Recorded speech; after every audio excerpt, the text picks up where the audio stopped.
Bienvenue à tous dans ce flash. Le président Alassane Ouattara a inauguré le château d'eau de Yopougon-Niago Nord, zone industrielle de hier. Ce projet de plus de 15 milliards de francs CFA a débuté en décembre 2011 pour s'achever en décembre 2014, soit 3 ans de travaux. Il s'agit, selon le chef de l'État, de la réalisation d'une promesse de campagne avant d'ajouter que le gouvernement poursuivra ses œuvres pour le bien-être des Ivoiriens. Les populations de Yopougon ont exprimé leur joie. Elles ont remercié le chef de l'État pour ce cadeau de Noël. Leur réaction. Je remercie monsieur le président Alassane Ouattara car grâce à lui, on ne va plus se lever à 2 h du matin pour aller chercher de l'eau avant d'aller à l'école. Sinon, à cause du problème d'eau de ce quartier, nous dormons en classe pendant les cours. Nous sommes arrivés ici à Mikao. Ce qui a été comme propos unanime de la part de la population, c'est qu'ils nous disent la politique que vous faites, ça nous plaît. Mais nous, ce qui est notre préoccupation majeure ici, c'est l'eau.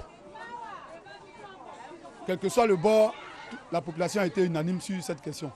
Donc si aujourd'hui le président est venu satisfaire, disons, ce qu'il convient d'appeler besoin de la population, je dis que c'est une geste collective.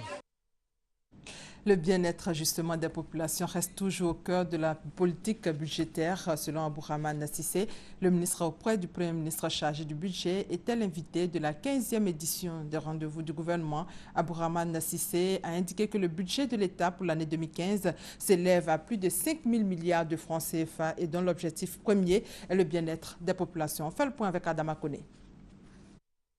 Séance de décryptage du budget 2015 à cette édition des rendez-vous du gouvernement.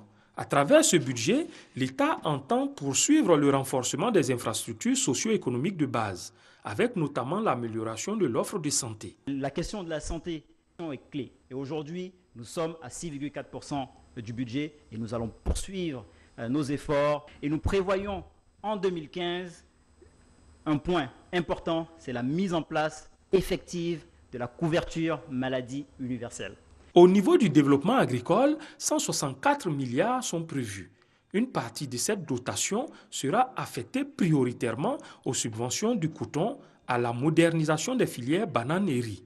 En ce qui concerne les forces armées et le secteur judiciaire, ils bénéficieront de 415 milliards de francs CFA. Il s'agit de s'attaquer aux problèmes militaires et d'accroître les équipements par la construction de nouveaux tribunaux. Quant au secteur éducation-formation, il se taille la part du lion dans les dépenses sociales avec 1006 milliards de francs CFA d'allocation. Mais ces charges sociales ne mettront pas en péril les projets d'investissement. Preuve de l'engagement du gouvernement d'intensifier son programme d'investissement public dans les secteurs clés de l'économie. Le tiers du budget y est consacré, soit environ 1534 milliards de francs CFA. Des efforts que les populations sont invitées à apprécier à leur juste valeur. Ce budget ne vise qu'une seule chose, l'amélioration de vos conditions de vie. Comme des sentinelles, ces populations pourront également suivre à travers le site internet du ministère en charge du budget, l'exécution de ce budget. Le climat des affaires s'améliore de plus en plus en Côte d'Ivoire. La Côte d'Ivoire, il faut le signaler, est toujours dans le top 10 des réformateurs au monde pour la 2e année consécutive. Information donnée par le Premier ministre Daniel Kablan-Duncan hier à la presse. À Lima, la capitale et principale ville du Pérou, au 12e et dernier jour de la conférence internationale de l'ONU sur le climat, les négociations se sont intensifiées vendredi 12 décembre.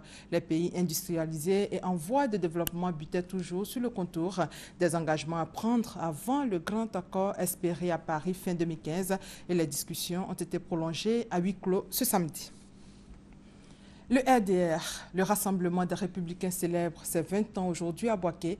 Cette commémoration se veut une fête populaire. Ce sera l'occasion pour ce parti de retracer les temps forts de son combat politique à la gouvernance. Disons pour terminer que l'ancien président du Burkina Faso, Blaise Compaoré, est de retour en Côte d'Ivoire après un périple qu'il a mené dans plusieurs pays depuis sa chute le 31 octobre dernier. Et c'est la fin de ce flash. L'actualité revient à 13 h. Merci de votre fidélité.